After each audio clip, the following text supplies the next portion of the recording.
Ahora continuamos con la carta número 26, inundaciones. Inundaciones de los eventos, de los desastres climáticos con mayor devastación económica, urbanística y social. Y esto es causado igualmente a nivel global.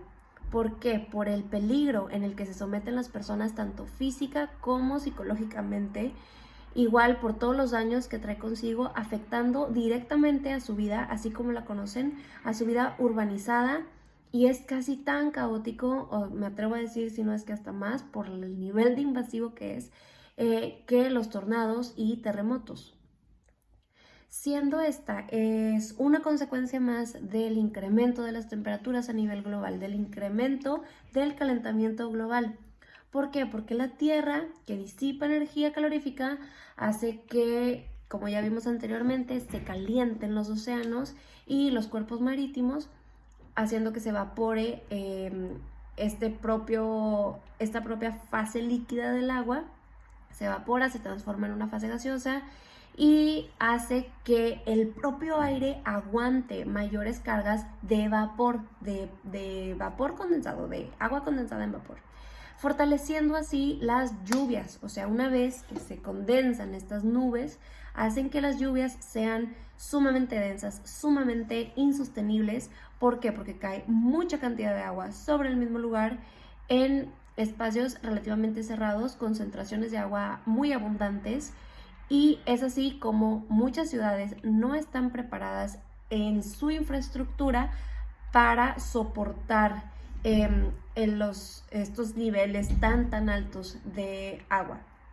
Entonces es ahí donde acudimos a estas estrategias de urbanización, de diseños estratégicos para tener una correcta sistema de desagüe, sistema de drenaje. ¿Por qué? Porque se queda atrapada provocando, esta agua se queda atrapada provocando las propias inundaciones. Y esto ocurre mayormente en ciudades no cercanas a costas. Esta en particular, existe otra, después hablaremos, que existe mayormente por las costas. ¿Por qué? Porque al ser un factor, al encontrarse en las costas, le damos la bienvenida a otra causa letal de esta disrupción, que viene siendo la disrupción del ciclo del agua, y que es el incremento del mar. Ahí es otro de los factores, que es precisamente otra de las causas que ya hablamos, que fortalecen otro de estas letales consecuencias. Y básicamente en estas urbanizaciones, en estas ciudades costeras, el calentamiento global afecta el nivel de los océanos por el derretimiento de, como ya vimos, glaciares, deshielos, etc. Y como ya vimos anteriormente, esto hace que el nivel del mar suba. Entonces, el punto de partida, por así decir, de ciclones y de todas estas tormentas son ya en un nivel superior, o sea, muy base a lo que viene siendo lo que verdaderamente afecta y ataca la ciudad. Entonces, es por esta directa cercanía, que esta proximidad tan directa, que es mayor la disipación que se tiene previo a tocar la tierra. Esto ocasiona, como ya te menciono, una invasión en la ciudad, sacudiendo enteramente ciudades completas. Y desafortunadamente nos espera mucho de eso en venideros años, como lo mencionan muchísimos científicos, y de acuerdo a sus propios softwares igualmente científicos, ¿no?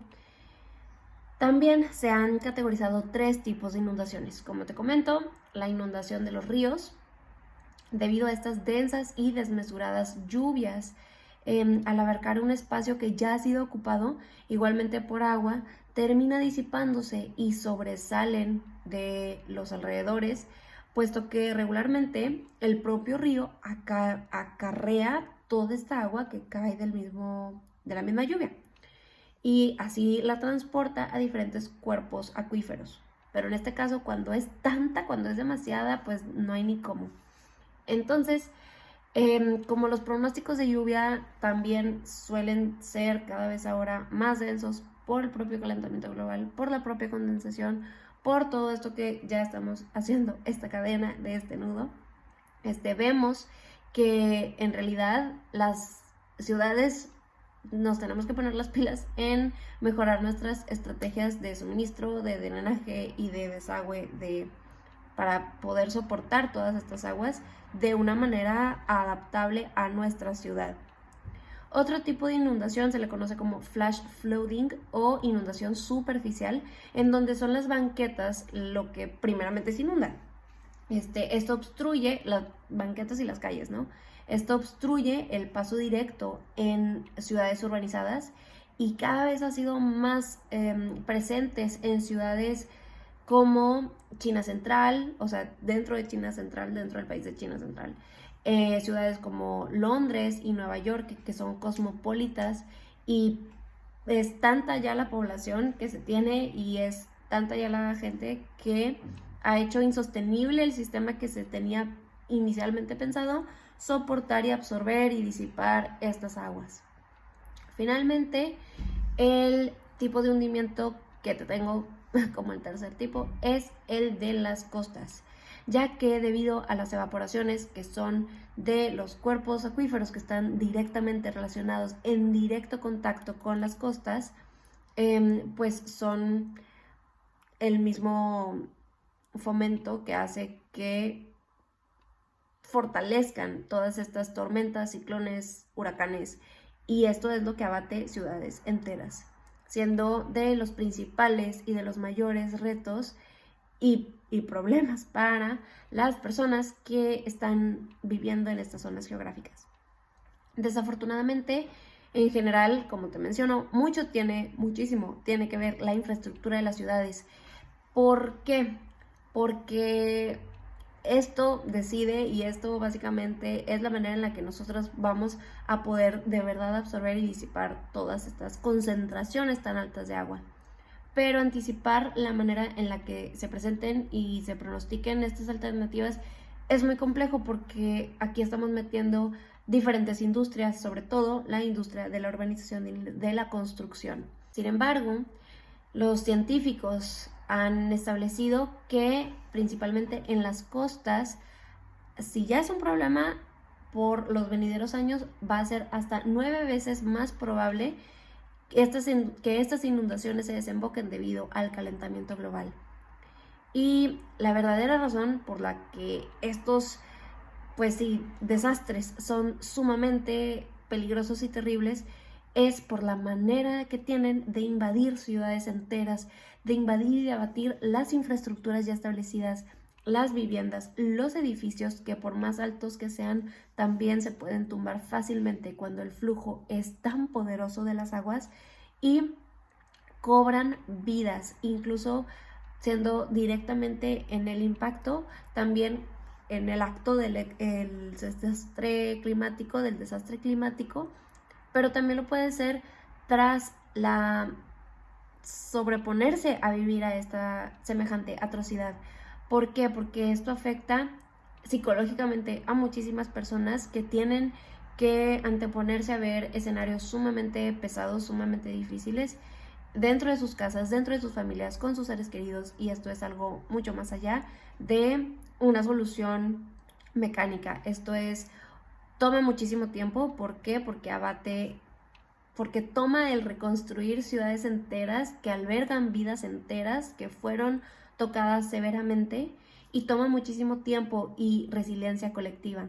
Y por lo mismo, no se hable de todas las consecuencias psicológicas que trae vivir un evento tan abrasador y tan dañino. Y ahora vamos a hablar de la carta número 27, biodiversidad marina.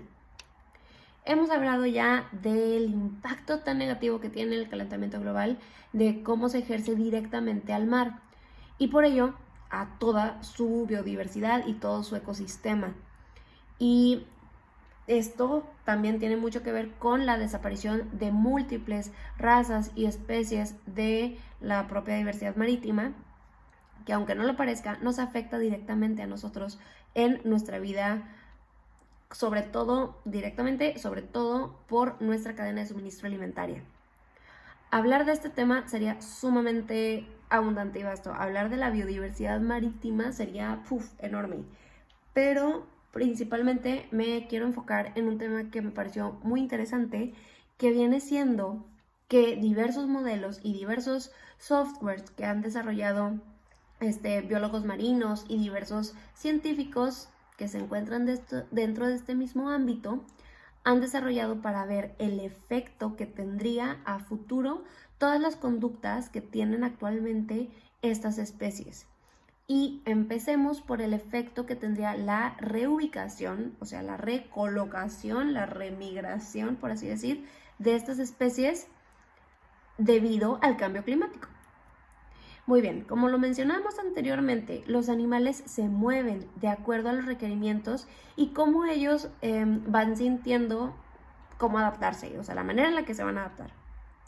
Migrar entonces indicaría que en un futuro no muy lejano se incrementaría la biodiversidad de ciertas zonas, ya que sería el punto de encuentro para muchísimas especies de animales. Pero a la par de esto, bajaría la población alarmantemente en otras zonas que nosotros ya conocemos contienen muchos animales, así como lo serían las zonas tropicales. Esto nos pide preparar nuestras herramientas tecnológicas como científicos, como humanos, para enriquecer y salvaguardar de verdad todas estas áreas y zonas de conservación de especies. Como te menciono, actualmente están desarrollando diferentes softwares para predecir o mínimo tener una noción o una idea de a dónde van a ir todas estas especies y qué nos espera para el futuro y asegurar con ello, esperemos, la manera en la que se sigan proliferando en abundancia. Pero esto termina afectando completamente a la cadena alimenticia que conocemos actualmente como lo que se tiene en la vida marítima. ¿Por qué? Porque estamos reubicando, cambiando, alternando a la presa. Esto impacta directamente en el cambio de depredador y con ello de los competidores. Entonces, esto mismo también asegura un uniformamiento de todas estas zonas de los océanos. Sin embargo, también estos retos requieren de una adaptación mayor. ¿Por qué? Porque científicos nos aseguran y zoólogos igualmente nos aseguran que las enfermedades son mayormente esparcidas cuando en una comunidad de peces, en una comunidad de animales marítimos, son mayormente esparcidas cuando son y muestran similitudes biológicas. Y esto podría poner en un peligro natural el ecosistema como tal, ya que la cohabitación, en lugar de ser benéfica, sería ahora un riesgo. Y por otro lado, otro de los beneficios que le podemos ver a esta reubicación sería la manera en la que podemos categorizar las especies, ya que podría ser una ventaja hasta el plano como administrativo, por así decir, de este nuevo arreglo. ¿Por qué? Porque múltiples organizaciones internacionales intervendrían. Esto ya llamaría un llamado alerta a nivel internacional a muchísimos países para establecer nuevas regulaciones en pro a la conservación de estas especies que se entrelazarán por lo mismo, al compartir finalmente los océanos.